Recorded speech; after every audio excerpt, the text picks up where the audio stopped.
I call the honourable member for Reid. Thank you, Madam Speaker. My question is to the Prime Minister. Can the Prime Minister inform the House how lower electricity bills because of the repeal of the carbon tax will help Australian families get ahead? What stands in the way of lower cost of living pressures for families in my electorate?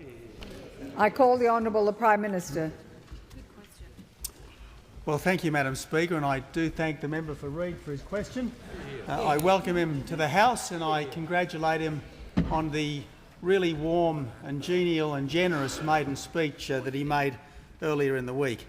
Now, Madam Speaker, the member for Reid has just voted to repeal the carbon tax. In fact, every member of the coalition has just voted to repeal the carbon tax. The coalition went to the election promising to repeal the carbon tax, and I am proud to be able to say in this House that we are keeping faith with the mandate that we sought from the people.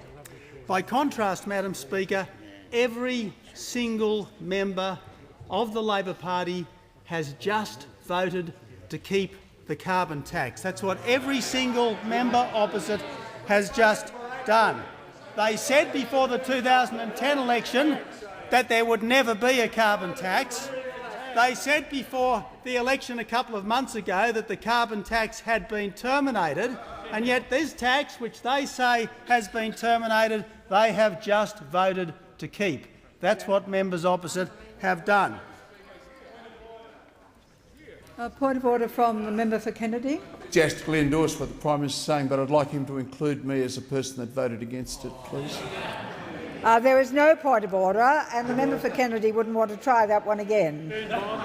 I call the honourable Prime Minister. But, Madam Speaker, you can understand the member for Kennedy's enthusiasm to repeal the carbon tax, an enthusiasm which ought to be shared by members opposite, because in voting to keep the carbon tax, this is what they have voted to do. They've voted to keep every household's costs $550 a year higher than they should be.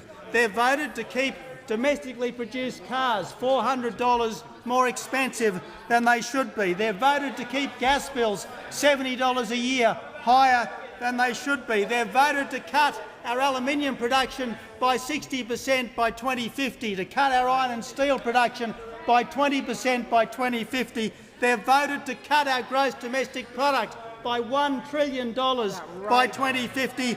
They've voted to reduce our gross national income by $5,000 a person by 2050. They've voted to cut wages by 6% by 2050. That's what they have voted for. Let's be absolutely crystal clear, Madam Speaker.